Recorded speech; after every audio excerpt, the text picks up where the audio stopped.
इस वीडियो में हम बात करने वाले हैं केमिकल इक्वेशन की। तो केमिकल इक्वेशन क्या होती है? Chemical equation is a symbolic representation of chemical reaction. तो जो केमिकल इक्वेशन होती है वो सिंबॉलिक रिप्रेजेंटेशन होती है केमिकल रिएक्शन का। मतलब जब हम केमिकल रिएक्शन को उसमें पार्टिसिपेट करने वाले रिएक्टेंट्स और प्रोडक्ट के सिंबल के फॉर्म में रिप्रेजेंट करते हैं तो उसको कहते हैं केमिकल इक्वेशन। जैसे कि केमिकल रिएक्शन है, zinc metal reacts with dilute sulphuric acid to form zinc sulphate and hydrogen gas.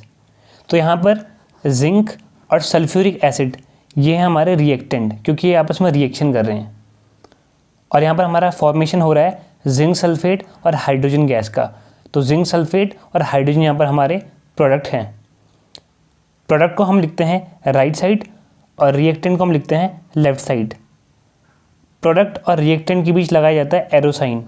तो अगर हम यहाँ पर प्रोडक्ट और रिएक्टेंट की जगह उनके सिंबल्स यूज़ करें तो कुछ हमें ऐसी इक्वेशन मिलेगी। इसे ही कहेंगे हम इस केमिकल रिएक्शन की इक्वेशन। तो केमिकल इक्वेशन क्या है? सिंबॉलिक रिप्रेजेंटेशन है केमिकल रिएक्शन का।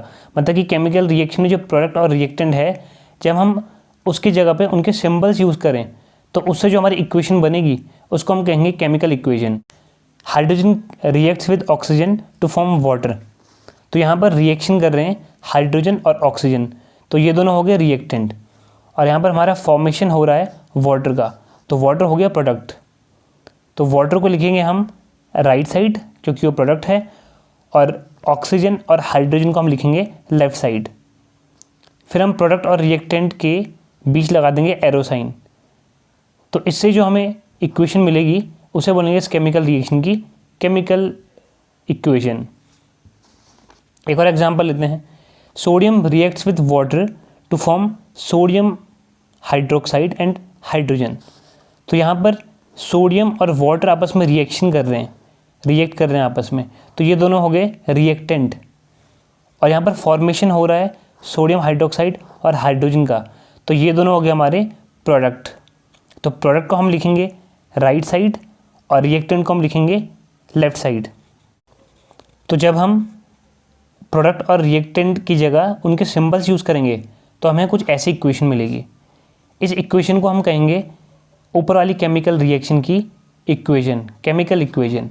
तो chemical equation is the symbolic representation of chemical reaction in the form of symbols and formula. अब ऊपर लिखी केमिकल इक्वेशन से हमें सिर्फ ये पता लग रहा है कि आपस में कौन कौन रिएक्ट कर रहे हैं और क्या बना रहे हैं, उनकी फिजिकल स्टेट क्या है, वो सॉलिड में है कि लिक्विड में है कि गैस में। इक्वेशन देख के हमें इसका कोई अंदाज़ा नहीं लग रहा।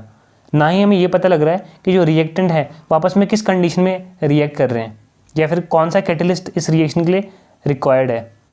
तो केमिकल इक्वेशन को और भी ज़्यादा इन्फॉर्मेटिव बनाने के लिए रिएक्टेंट्स, प्रोडक्ट की फिजिकल स्टेट और कंडीशन भी मेंशन की जाती है।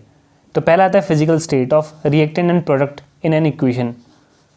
तो अगर कोई भी रिएक्टेंट या प्रोडक्ट सॉलिड स्टेट में है तो उसके लिए हम यूज़ करते हैं S, अगर लिक्विड में है तो यूज़ करते हैं L, और गैसेस स्टेट में है तो यूज़ करते हैं G। जैसे कि एग्जांपल दें, जब H2 और O2 आपस में रिएक्शन करते हैं तो बनता है H2O। तो यहाँ पर है H2 जो होता है वो होता है गैसेस स्टेट में, O2 होता है गैसेस स्टेट में, और जो H2O बनता है वो होता है लिक्विड स्टेट में। तो यहाँ पर हम इनकी जो स्टेट है ब्रैकेट में इनके बगल में मेंशन कर देंगे, तो इससे जो रिएक्शन है और भी ज़्यादा इन्फॉर्मेटिव बन जाएगी। दूसरा एग्जांपल देखते हैं। जब जिंक H2SO4 से रिएक्शन करता है तो बनता है ZnSO4 और H2। तो यहाँ पर जो जिंक है वो है सॉलिड स्टेट में, तो उसके ब्रैकेट में हम लिख देंगे S। जो H2SO4 है वो एक सॉल्यूशन है जो कि अपने एक्वस फॉर्म में है। अब सॉल्यूशन क्या होता है? Solute plus solvent, solute plus solvent. तो यहाँ पर जो सॉल्वेंट यूज़ हुआ है वो है वाटर, और वाटर के लिए हम यूज़ करते हैं AQ, मतलब कि एक्वस, है ना। आपने सुना होगा वाटर के लिए अक्सर एक्वा वर्ड यूज़ होता है, एक्वागार्ड, एक्वाफिना। तो एक्वा मतलब हो गया वाटर, एक्वस मतलब वाटर। तो यहाँ पर H2SO4 का जो सॉल्यूशन बना हुआ है वो वाटर में बना हुआ है, इसलिए यहाँ पर ब्रैकेट में यूज़ कर देंगे AQ। तो इस तरीके से रिएक्टेंट और प्रोडक्ट की ब्रैकेट में उनकी फिजिकल स्टेट मेंशन कर दी जाती है। फिर सेकंड आता है कंडीशन।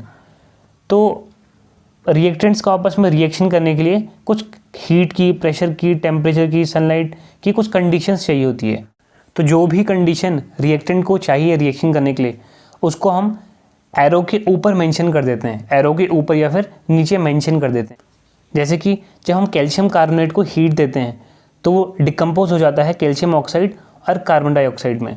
तो यहाँ पर हम कैल्शियम कार्बोनेट को डिकम्पोज होने के लिए चाहिए होती है हीट। हीट के लिए हम यूज़ करते हैं एक ट्राइंगल जिसको कि हम डेल कहते हैं। तो यहाँ पर जो डेल है उसको हम एरो के ऊपर मेंशन कर देंगे। तो याद रखेंगे हीट के लिए यूज़ होता है ये डेल साइन। इसके बाद कुछ कुछ रिएक्टेंट्स ऐसे भी होते हैं जिनको आपस में रिएक्शन करने के लिए प्रेशर और टेम्परेचर चाहिए होता है। जैसे कि कार्बन मोनोऑक्साइड और हाइड्रोजन गैस आपस में रिएक्शन करके देते हैं मेथनॉल CH3OH। लेकिन कार्बन मोनोऑक्साइड और हाइड्रोजन गैस यहाँ पर तभी रिएक्शन करते हैं जब इनको प्रेशर और टेम्परेचर मिले। तो यहाँ पर इस रिएक्शन को चाहिए होता है 300 ATM का प्रेशर और 300 डिग्री सेल्सियस का टेम्परेचर। तो ये प्रेशर और टेम्परेचर हम इस रिएक्शन के एरो के ऊपर मेंशन कर देंगे, ठीक है। अब कुछ कुछ रिएक्शंस ऐसी भी होती हैं जिनको होने के लिए सनलाइट की ज़रूरत पड़ती है, जैसे कि फोटोसिंथेसिस। तो फोटोसिंथेसिस में क्या होता है, प्लांट कार्बन डाइऑक्साइड और वाटर से बनाता है ग्लूकोज और ऑक्सीजन। तो यहाँ पर इस रिएक्शन को होने के लिए सनलाइट की ज़रूरत पड़ती है। अब एक और लास्ट चीज़ आती है, कुछ कुछ रिएक्शंस ऐसी भी होती है जिसमें कि कैटलिस्ट यूज़ होता है। कैटलिस्ट मतलब कि ऐसे सब्सटेंस जो कि रिएक्शन की स्पीड को बढ़ा देते हैं, और रिएक्शन में पार्टिसिपेट नहीं करते हैं। उनका सिर्फ काम होता है रिएक्शन की स्पीड को बढ़ा देना ताकि जल्दी जल्दी रिएक्शन हो। जैसे कि नाइट्रोजन गैस और हाइड्रोजन गैस आपस में रिएक्शन करने पे देते हैं अमोनिया गैस यानी कि NH3। इस रिएक्शन में कैटलिस्ट यूज़ होता है आयरन यानी कि Fe। तो हम यहाँ क्या करेंगे, इस रिएक्शन के एरो के ऊपर Fe है जो मेंशन कर देंगे। यहाँ पर Fe रिएक्टेंट नहीं है, Fe है कैटलिस्ट। ये सिर्फ रिएक्शन की स्पीड को बढ़ा रहा है, ये रिएक्शन में पार्टिसिपेट नहीं कर रहा। तो इस वीडियो में इतना ही। अगली वीडियो में हम बात करेंगे टाइप्स ऑफ रिएक्शन की।